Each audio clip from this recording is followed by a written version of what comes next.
اللہ رب العزت نے ارشاد فرمایا کہ اے حبیب صلی اللہ علیہ وآلہ وسلم، جب میرے بندے آپ سے میری نسبت سوال کریں تو انہیں بتا دیں کہ میں قریب ہوں، میں پکارنے والے کی پکار کا جواب دیتا ہوں جب بھی وہ مجھے پکارتا ہے، مجھ سے دعا کرتا ہے۔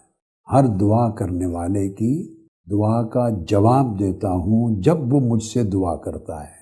بس انہیں یعنی میرے بندوں کو چاہیے کہ اگر دعا کی قبولیت چاہتے ہیں تو میری فرما برداری میں رہیں اور مجھ پر پختہ ایمان اور یقین رکھیں، تاکہ مجھ پر پختہ ایمان اور یقین رکھنے اور ہمہ وقت فرما برداری اختیار کرنے کے باعث وہ راہ مراد کو پا جائیں۔ سب سے پہلا پہلو جو غور طلب ہے جس کا میں ذکر کر رہا ہوں وہ یہ کہ آپ اگر اس آیت مبارکہ کے الفاظ پہ غور کریں تو بڑی ایک عجیب چیز آپ کو نظر آئے گی، اور وہ یہ کہ یہ آیت کریمہ چند الفاظ پر مشتمل ایک مختصر مضمون ہے، مگر اس آیت کریمہ میں اللہ رب العزت نے اپنا ذکر 7 مرتبہ کیا ہے، 7 مرتبہ، اور 7 مرتبہ اپنا ذکر واحد متکلم کی ضمیر کے ساتھ کیا ہے۔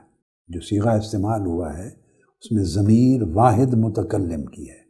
اب میں وہ 7 مقامات گنواتا ہوں اس آیت کریمہ میں۔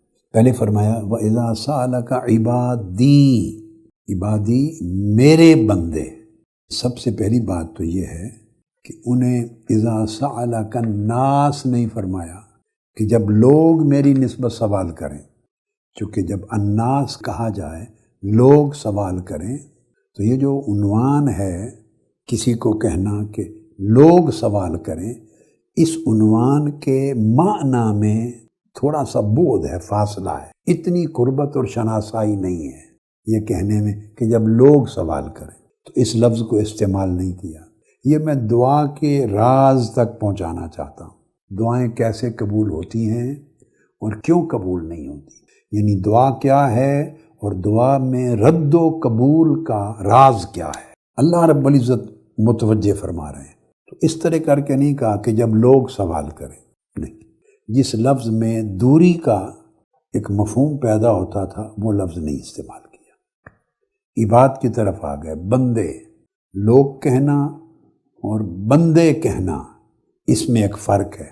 جب بندہ کہا جاتا ہے تو اس میں بندگی کا تصور آ جاتا ہے، اور بندگی کے تصور میں اٹ سیلف اللہ رب العزت کی بارگاہ کے ساتھ ایک قربت ہے، ایک قریب تعلق ہے۔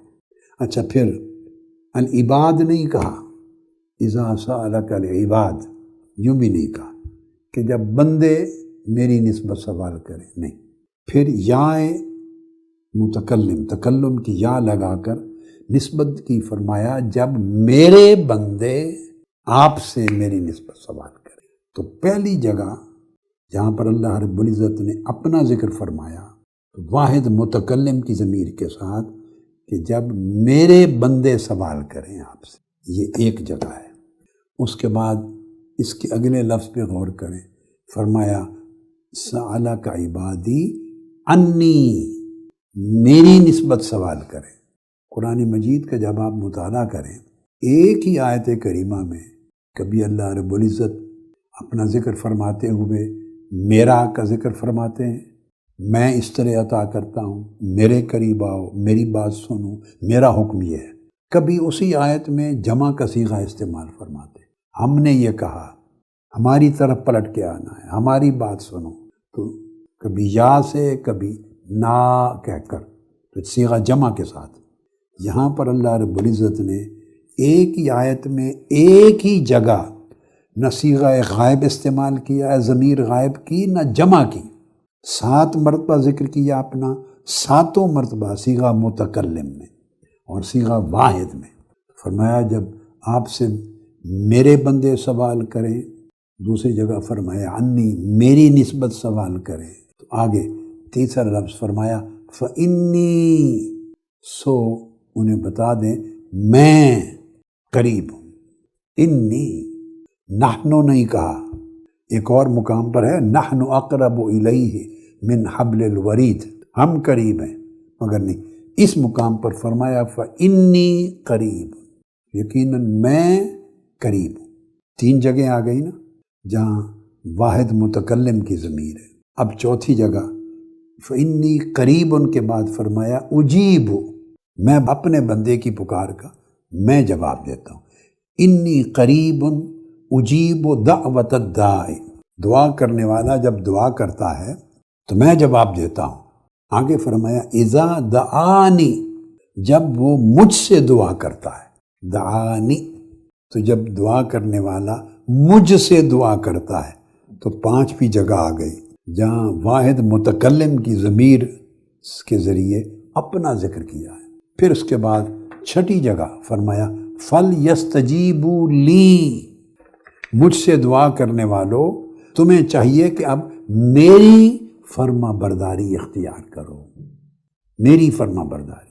اور 7ویں جگہ ہے وَلْيُؤْمِنُوا بِي، اور مجھ پر ایمان لاؤ، مجھ پر پختہ یقین رکھو کہ میں قریب ہوں، میں جواب دیتا ہوں، قبول کرتا ہوں، سنتا ہوں. مجھ پر ایمان لاؤ، مجھ پر یقین رکھو. ایک آیہ کریمہ میں آپ نے دیکھا، یہ پہلا نقطہ سمجھا رہا ہوں، 7 جگہ اللہ رب العزت نے اپنا ذکر واحد متکلم کے ضمیر میں کرتے ہیں. اس کی حکمت کیا ہے؟ اس کی حکمت یہ ہے جب ہم مختصر الفاظ میں ایک مضمون ہے ایک ہی آیت میں، اور اللہ کا ذکر اس مختصر سے مضمون میں 7 مرتبہ آیا ہے، اللہ پاک نے وارد کیا، اور 7 مرتبہ واحد متکلم کی ضمیر کے بعد بیان کیا. کیا ہے اس کی بات جو سمجھ میں آتی ہے؟ جب بندے کو قریب کر کے اپنا بندہ کہہ کے پھر میں ایسا کرتا ہوں، میں سنتا ہوں، میں جواب دیتا ہوں، میں قریب ہوں، میں عطا کرتا ہوں، میری سنو، مجھ پر ایمان لاؤ، مجھ پر یقین رکھو، میری تابعداری کرو، میری فرما برداری کرو. جب یہ اس طرح بات کرتا ہے تو گویا بندے کو قریب سے قریب تر کرتا چلا جاتا ہے. ہر بار جب وہ اپنا ذکر کرتا ہے ضمیر واحد متکلم میں کہ میں قریب ہوں، ہر بار جب وہ اپنی ذات کا ذکر کرتا ہے تو بندے کو ایک درجہ وہ اپنے قریب کرتا چلا جاتا ہے. دوسری بار جب اپنا ذکر اسی شان کے ساتھ کرتا ہے بندے کو ایک درجہ اور قریب کر لیتا ہے، تیسری بار اور درجہ قریب کر لیتا ہے. 7 مرتبہ اس طرح ذکر کر کے گویا اتنا قریب کرتا ہے کہ 7 پردے جو بندے کے درمیان حائل تھے، جنہوں نے بندے کو دور کر رکھا تھا، وہ یکے بعد دیگرے 7 حجب، 7 پردے اٹھا دیتا اور اٹھا کر انہیں حقدار بناتا ہے کہ وہ عبادی کہلائیں، کہ یہ میرے بندے ہیں. اور پردے اٹھا کر انہیں اپنی بارگاہ میں حضوری کا احساس دینا چاہتا ہے کہ جب تم دعا کرو تو غیاب سے نکل جاؤ، دوری سے نکل جاؤ اور حضوری میں آ جاؤ. دعا میں اگر دوری رہے تو وہ شرف قبولیت نہیں پاتی، اور دعا اگر سرتا پا حضوری بن جائے تو دعا خود قبول ہو جاتی، مقبولیت میں بدل جاتی. اللہ رب العزت نے دعا کے مقام و مرتبے کو اس کرم سے نوازا. یہ دعا کا مقام و مرتبہ ہے، اور یہ داعی کا جو دعا کرتا ہے یہ اس کو شرف عطا کیا اللہ رب العزت نے. یعنی خلاصہ گفتگو کا جس پر میں زور دینا چاہتا ہوں، سمجھانا چاہتا ہوں، وہ یہ کہ اللہ کے بندو کسی حال میں دعا ترک نہ کرو. دعا کے اندر اتنے راز ہیں، اور دعا کے اندر خود اللہ رب العزت کی اتنی قربت ہے، اور دعا خود اللہ کی بارگاہ میں حضوری کا ایک دروازہ ہے. دعا خود حضوری اور قربت کے اس دروازے کو کھولتی ہے. ہم دعا کو اپنی حاجتوں کے اینگل سے دیکھتے ہیں، اللہ رب العزت نے وہ نقطہ نظر تبدیل کیا ہے. ہم سوچتے ہیں میں اس چیز کی دعا کروں، اولاد کی دعا کروں، بیماری سے شفا یابی کی دعا کروں، قرضوں کے اتارنے کی دعا کروں، مالی خوشحالی کی دعا کروں، پریشانیوں کے خاتمے کی دعا کروں، گھر بار کی دعا کروں، روزگار کی دعا کروں، وغیرہ وغیرہ وغیرہ. یعنی ہم دعا کو دیکھتے ہیں اپنی حاجات اور اپنی ضروریات کی نگاہ سے. نہیں، یہ نقطہ نظر چینج ہو رہا ہے. دعا کو اپنی ضروریات و حاجات کی نگاہ سے نہ دیکھو، بلکہ میں کہوں گا دعا کو اپنے نقطۂ نظر سے نہ دیکھو، دعا کو اس مولا کی قربت اور حضوری کے طریق سے دیکھو، اس نگاہ سے دیکھو کہ دعا اٹ سیلف بندے کی مولا کے ساتھ دوری کو ختم کرتی ہے اور قربت میں لاتی ہے، اور دعا خود دروازہ ہے اللہ کی حضوری کا۔ اس لیے ایک حدیث پاک میں دعا کو سب سے افضل عبادت کہا گیا۔ عبادت کیا کرتی ہے؟ بندے پر اللہ کی قربت کا دروازہ کھولتی، اللہ کی چوکھٹ پہ لا کھڑا کرتی ہے، اور دعا کو افضل عبادت کہا۔ کبھی دعا کو خود عبادت کہا، کبھی دعا کو عبادت کا مغز اور جوہر کہا، مخ العبادہ کا۔ دعا کو اللہ رب العزت نے بڑا اونچا درجہ دیا ہے، لہذا ہمہ وقت دعا کرتے رہا کرو اللہ کے حضور۔ آپ کی سمجھ میں کچھ آئے یا نہ آئے کہ کیا مل رہا ہے یا کیا نہیں مل رہا، اس سمجھ کو نکال دو اپنی کھوپڑی سے، اپنے دماغ سے۔ دعا اٹ سیلف آپ کو اللہ کے قریب لا رہی ہے، اللہ کی حضوری کا دروازہ کھول رہی ہے۔ دعا اٹ سیلف پردے اٹھا رہی ہے مولا کی بارگاہ میں پہنچنے کے۔ پھر اللہ رب العزت نے فرمایا، یہ تو پہلا نقطہ ہو گیا۔ اس کے بعد ارشاد فرمایا فإنی قریب، اللہ رب العزت خوشخبری سناتے ہیں کہ میں قریب ہوں، میرے بندوں کو بتا دیں، جب میرے بندے پوچھتے ہیں تو بتا دیں میں قریب ہوں۔ اب یہ جو اس کا اگلا نقطہ سمجھانا چاہتا ہوں وہ یہ کہ یہ فإنی قریب، یہ جو اللہ رب العزت نے خوشخبری سنائی ہے، اس کا بھی ایک موقع ہے، اس کا شان نزول ہے۔ کوئی شخص آقا علیہ الصلوۃ والسلام کی بارگاہ میں آیا اور اس نے آ کے عرض کیا یا رسول اللہ، یعنی یہ ایک سوال ابھرتا ہے کہ جب بندہ سوال کرتا ہے اللہ کے حضور تو اس کے ذہن میں اسے شعور ہو یا نہ ہو، یا شعور میں یا لا شعور میں ایک خیال آ سکتا ہے، ہوتا ہوگا کہ اللہ کہاں ہے، میں جس سے مانگ رہا ہوں وہ کہاں ہے۔ اس دعا کے وقت وہ میری آواز، میری طلب، میری حاجت، میرا چیخ و پکار، میری گڑ گڑاہٹ سن رہا ہے یا نہیں، وہ میرے کتنے قریب ہے، کہیں دور تو نہیں، میں کہاں ہوں وہ کہاں ہے۔ انسان اس رشتے اور تعلق کو سمجھنا چاہتا ہے، خواہ شعوری طور پہ خواہ لا شعوری طور پر۔ اور اگر یہ احساس ہو جائے، دیکھیے نا، آپ کسی بادشاہ کے دربار میں جائیں، کسی بڑے کے دربار میں جائیں جہاں سے آپ کچھ طلب کرنا چاہتے ہیں، اپنی حاجت پیش کرنا چاہتے ہیں، اور آپ کو اگر یہ احساس ہو کہ مجھے تو محل کے باہر روک لیا گیا ہے اور بتا دیا ہے کہ جو مانگنا ہے یہیں سے مانگ لو، اپنی درخواست پیش کر دو، پہنچ جائے گی بادشاہ۔ اب اس بندے کی کیفیت کیا ہوگی مانگنے کی، اس کے جسم پہ، روح پہ، دل پہ اس کا اثر کیا ہوگا، اس کو بھی نقشہ ذہن میں رکھ لیں۔ اور دوسری صورت یہ ہو کہ اس کو لے جایا جائے، پہلا دروازہ بھی کھول دیا، دوسرا بھی، تیسرا بھی، ساتواں دروازہ کھول کے عین جس تخت پر بادشاہ بیٹھتا ہے اس چیمبر میں اس کو پہنچا دیا جائے، اس کی کوٹ میں، اور کہا جائے اب یہ بادشاہ تمہارے سامنے ہے، جو مانگنا ہے اس سے مانگ لو۔ تو دیکھیں اس وقت اس مانگنے والے سائل کی کیفیت کیا ہوگی۔ اب دو چیزوں کو شعور میں رکھیں، موازنہ کریں۔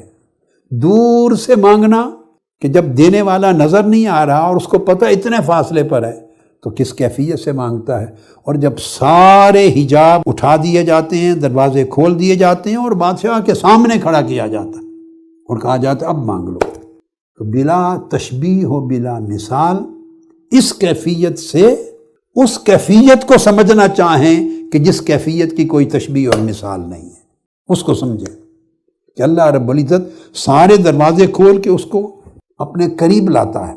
یہ اس سوال کا جواب ہے۔ تو اس شخص نے آ کے آقا علیہ السلام سے پوچھا یا رسول اللہ اقریب ربنا فنناجی ام بعید فننادی، کیا ہمارا رب ہمارے قریب ہے تاکہ ہم اس سے مناجات کریں، یعنی سرگوشیوں کے طریق پر بات کریں؟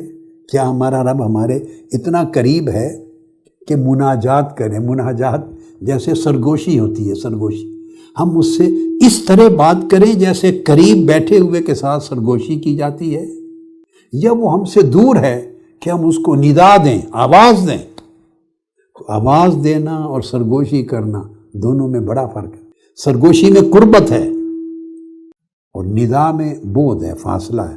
یہ سوال کیا، اس پر یہ آیت کریمہ نازل ہوئی، وَإِذَا سَأَلَكَ عِبَادِي عَنِّي فَإِنِّي قَرِيب۔ سب سے پہلے نئی ویڈیوز کو حاصل کرنے کے لیے شیخ الاسلام ڈاکٹر محمد طاہر القادری کے آفیشیل یوٹیوب چینل کو سبسکرائب کریں اور بیل آئیکن کلک کریں۔